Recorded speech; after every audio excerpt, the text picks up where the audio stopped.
M'dzina la Atate ndi la Mwana ndi la Mzimu Woyera. Ambuye akhale nanu. Tikulandireni pano patiyankhuleni Ambuye lero pa 28 April 2024 la Mulungu lachisanu la Pasaka. Lero lino mawu amene tikuwamva akutikumbutsa kunena kuti chikhulupiriro chathu chimakhala chakucha ngati chionetsa ntchito zabwino. Chikhulupiriro chathu chimene kukhala ndi zotsatira zake ntchito zabwino ndiponso ntchito zachifundo. Tipemphe lero lino kuti Mulungu atithandize kukhala anthu odzazidwa ndi chikondi, ndipo chikondicho chioneke m'zochitika zathu za tsiku ndi tsiku.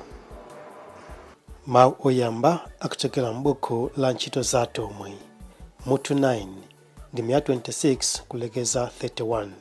Amene akutiwerengera mawu oyamba ndi a Jackson Nguluwe kuchokera ku Rosebank Parish mu Archdiocese ya Johannesburg mdziko la South Africa. Mawu achiwiri akuchokera mu kalata yoyamba ya Yohane mutu 3 ndime ya 18 kulekeza 24. Amene akutiwerengera mawu achiwiri ndi mayi Jolie Chimtengo kuchokera ku St. John's Msamba Parish mu Archdiocese ya Lilongwe. Mawu amtenga wabwino akuchokera mtenga wabwino monga adalembera Yohane Woyera mutu 15 ndime ya 1 kulekeza 8. Amene akutiwerengera mawu amtenga wabwino komanso kutigawira mawu ndi Reverend Father Maxwell Kubalasa kuchokera ku Christ the King na Mbuma Parish mu Archdiocese ya Lilongwe. Mawu oyamba. Mawu ambuku la ntchito za atumwi. Atatembenuka mtima, Paulo adakhulupirira Yesu Khristu kotheratu, nayamba kulalika mthenga wake mosaopa. Paulo atafika ku Yerusalemu, adayesa kulowa mgulu la okhulupirira Khristu. Koma iwo onse adachita naye mantha, osakhulupirira kuti iyenso anali wokhulupirira. Komabe Barnabasi adamtenga napita naye kwa atumwi. Iye adawafotokozera za mmene Paulo adaonera Ambuye pa njira paja, ndipo kuti Ambuye adalankhula naye. Adawafotokozeranso za mmene Paulo ku Damasiko adalankhulira molimba mtima m'dzina la Yesu. Tsono Paulo adakhala nawo, nayendayenda mu Yerusalemu monse, akulalikira molimba mtima m'dzina la Ambuye. Adalankhulanso molimba mtima ndi kutsutsana ndi Ayuda olankhula Chigriki. Koma iwo adali kufunafuna kumupha. Pamene abale adamva zimenezi, adapita naye ku Kesariya, namtumiza ku Tariso. Pamenepo mpingo wa ku Yudeya konse, ku Galileya ndi ku Samariya unali pa mtendere. udakhazikika ndipo Mzimu Woyera unkawalimbikitsa. Amenewa ndiwo mawu a Ambuye. Tithokoze Mulungu. Mawu oyamba. Mawu ankalata yoyamba ya Petro. Inunso anyamata mudzimvera akulu, ndipo nonsenu khalani okonzeka kutumikira modzichepetsa. Paja mawu a Mulungu akuti Mulungu amatsutsa odzikuza, koma amawakomera mtima anthu odzichepetsa. N'chifukwa chake mudzichepetse pamaso pa Mulungu wamphamvu, kuti pakanthawi yake adzakukwezeni. Tulani pa Iye nkhawa zanu zonse, popeza kuti Iye ndiye amakusamalirani. Khalani odziretsa, khalani maso. Mdani wanu Satana amakhala akuyenda uku ndi uku ngati mkango wobangula, kufunafuna woti amudye. Mulimbane naye mutakhazikika mchikhulupiriro, podziwa kuti akhristu anzanu pa dziko lonse lapansi nawonso ali kumva zowawa zomwezi. Koma mutamva zowawa pakanthawi, Mulungu mwini amene nthawi zonse amakukomerani mtima, adzakukonzaninso nadzakukhazikitsani pa maziko olimba. Ndiye amene adakuyitanani kuti pokhala limodzi ndi Khristu mukalandire ulemerero wake wosatha. Iye ndiye mwini mphamvu mpaka muyaya. Kalatayi ndalembetsa Silivano mwachidule. Ndimamuona kuti ndi m'bale wokhulupirika. Ndafuna kukulimbitsani mtima, ndikuchita umboni wakuti kukoma mtima kwenikweni kwa Mulungu kumeneku. Chifukwa cha kukoma mtimako, limbikani. Anzanu amumpingo wa ku Babuloni akuti moni. Mariko mwana wanga nayenso akuti moni.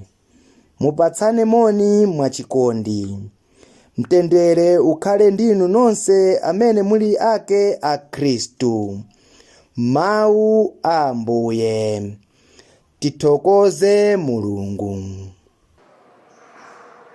Ambuye akhale nanu. Mawu a Uthenga Woyera monga adalembera Yohane Woyera.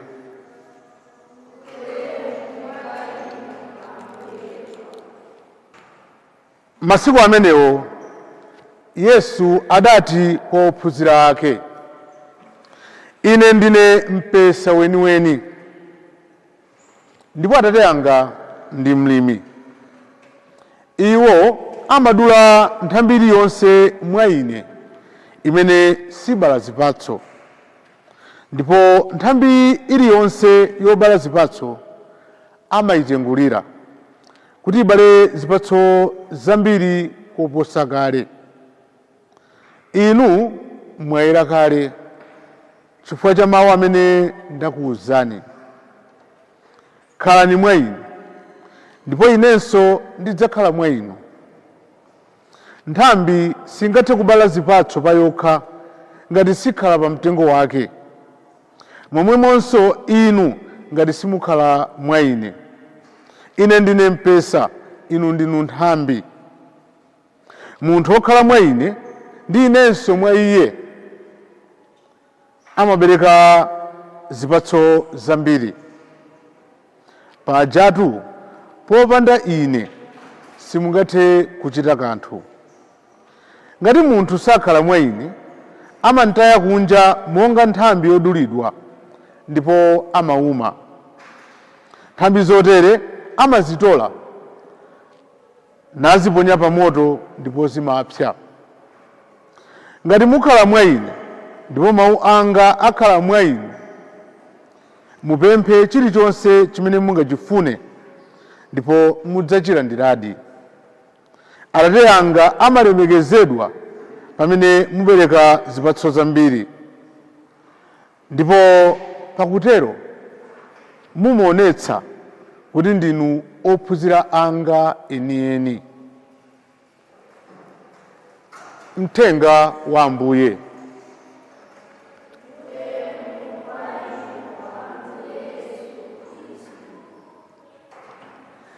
Abale anga okondeka, sabata yonseyi takhala tikukamba zokhudza chikhulupiriro, takhala tikukamba za mapemphero, kuti kupemphera ndi kulumikizana mtima wa munthu ndi mtima wa Mulungu.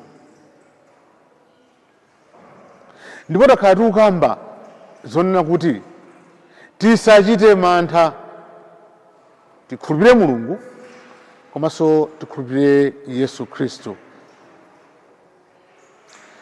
Mawu athu alero akukamba za chikhulupiriro chimene zotsatira zake ndi chikondi, ntchito zachifundo, ntchito zabwino. Inde tilipo anthu ambiri amene timakhulupirira, ndipo ndi zoona kunena kuti chikhulupiriro mwa Yesu Khristu nchimene chimatipulumutsa. Izo ndi zoona. Paulo amaphunzitsa mkalata yolembera Roma, chikhulupiriro mwa Yesu Khristu ndi chimene chimatipulumutsa. Komano chikhulupiriro, first stage, koma chikhulupirirocho chimaoneka mu zochita za munthu. Munthu amene ali okhulupirira Yesu Khristu amaoneka mu zochitika zake kuti uyu ndi okhulupirira Yesu Khristu. Actions manifest nature. Zochita zathu zimaulula zimene tili, zochita zathu zimaulula zimene timakhulupirira. Ambuye Yesu mu Uthenga Wabwino akunena kuti ine ndine mpesa weniweni ndipo Atate anga ndi mlimi. Iwo amadula nthambi iliyonse imene sibala zipatso. Ndipo akutiuzana kuti ifeyo ndife nthambi pa mtengo uwu wa mpesa umene ndi Ambuye Yesu. Ndikuganiza nena kuti ndi zinthu zomveka bwinobwino zimene akunena Ambuye Yesu. Chabwino, tiye tisiye mpesa tikambeza mtengo wa mango. Nthambi ya mtengo wa mango imene idakadzuka nkugwa pansi, zotsatira zake chimakhala chani? Imauma. Ndiponso mungayembekezere kutchola kwa bango ku nthambi yoti idagwa pansi, idachoka pa mtengo wake ndipo ikuuma. Ni nthambi yokhayo imene idakali ku mtengo wake imene imabereka zipatso. Kukhala mwa Yesu Khristu, kuzikira mwa Yesu Khristu, chikhulupiriro. Ndipo akuti Atate ake amatengulira, kutengulira, kuchotsa tina limene tungodya zakudya za mtengo.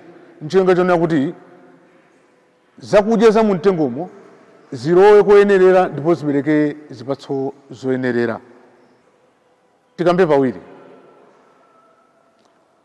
kubereka zipatso ndi kutengulira kumene mlimi amatengulira. Tiyambe ndi kutengulira. Kutengulira pa Chingerezi pruning, kuchotsa izi zimene tikuzoti izizi zingotha chakudya mu mbewu iyi, ndiye tingosiyako zimene zikuona kuti zitithandiza kuti zibereke zili ndi tsogolo. Moyo wathu ngati Akhristu, mawu athu alero akutiuza ifeyo timapangidwa prune, ifeyo timatenguliridwa m'njira zosiyanasiyana. Akutiuza kuti mawu a Mulungu tikawamva amatitengulira.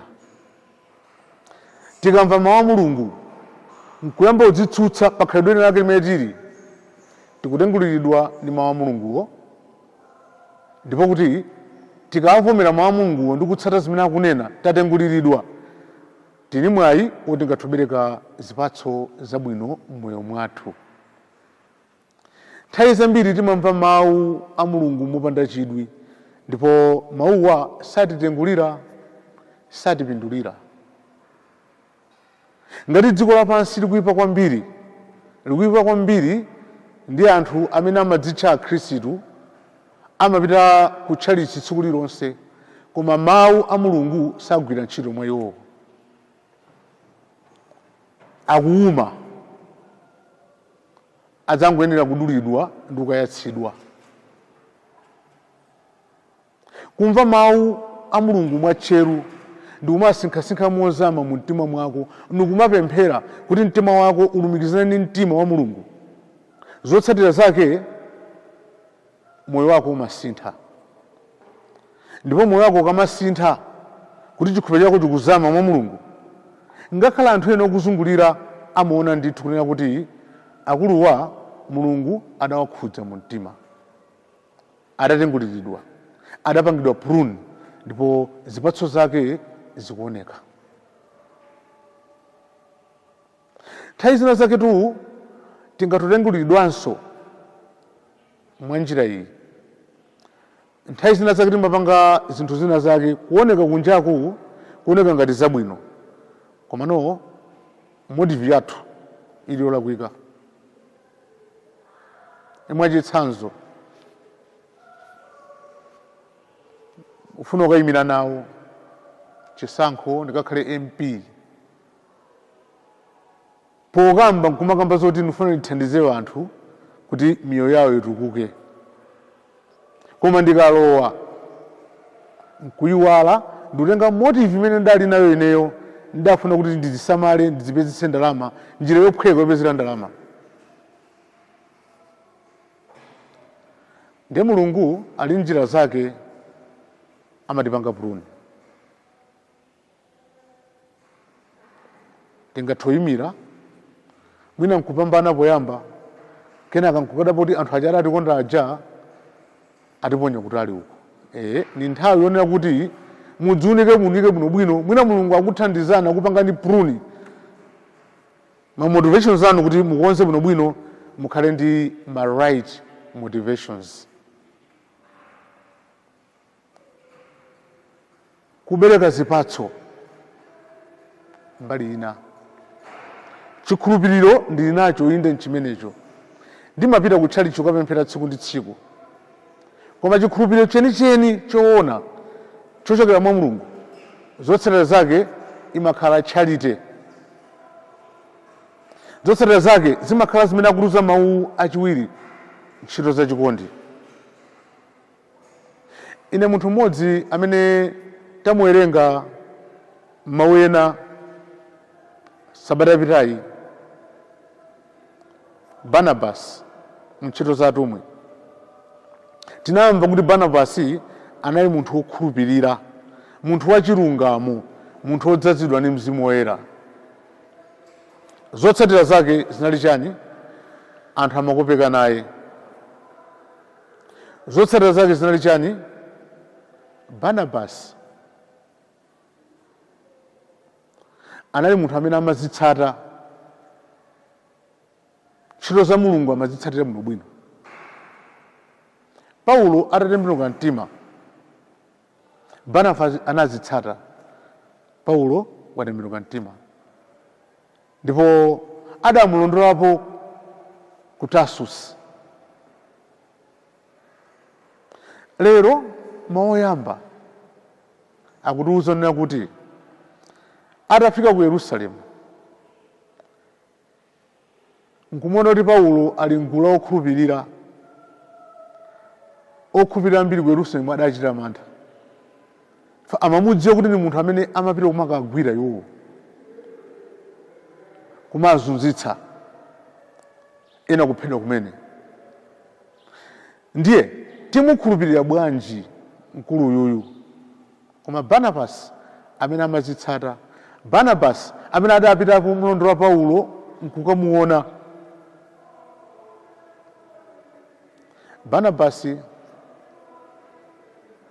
ndamene adayika chikhulupiriro mwa ena onse ndi apostoli omwe kuti yayi munthu yuyu adatembenuka mtima, musachite naye mantha, ndi wathu. Ndipo ndamuona akuchita ntchito zabwino. Kumuchitira umboni Paulo chifanira kuti Barnabasi anadzazidwa ndi Mzimu Woyera. Barnabasi anali ndi chikhulupiriro, ndipo chikhulupiriro chake chimampatsa ntchito zachifundo. Kunyamuka kupita kwamuyendera Paulo chinali chifundo, ntchito yabwino imene adayipanga Barnabasi. Ni munthu amene amatchulidwa Malemba Oyera koma sizisinkhasinkha mozama za moyo wake. Abale anga okondeka, tipemphe kwa Mulungu lero kuti chikhulupiriro chathu chibereke zipatso zabwino. Kumene wapita munthu wokhulupirira, anthu adzimva kukoma, tabwera ya pakati pa munthu wake woti akutipatsa chimwemwe. Akamayankhula munthu amene ndi chikhulupiriro, anthu azidziwa kuti munthu uyu akuyankhula, ngakhale akukamba mawu odzudzula, azitha kuona mwa chifundo kuti munthu uyu akutiuza komano ni mtima wabwino ndi chifundo ndi chikondi. Tikumbukire lero chikhulupiriro chimene obereka zipatso. Amen.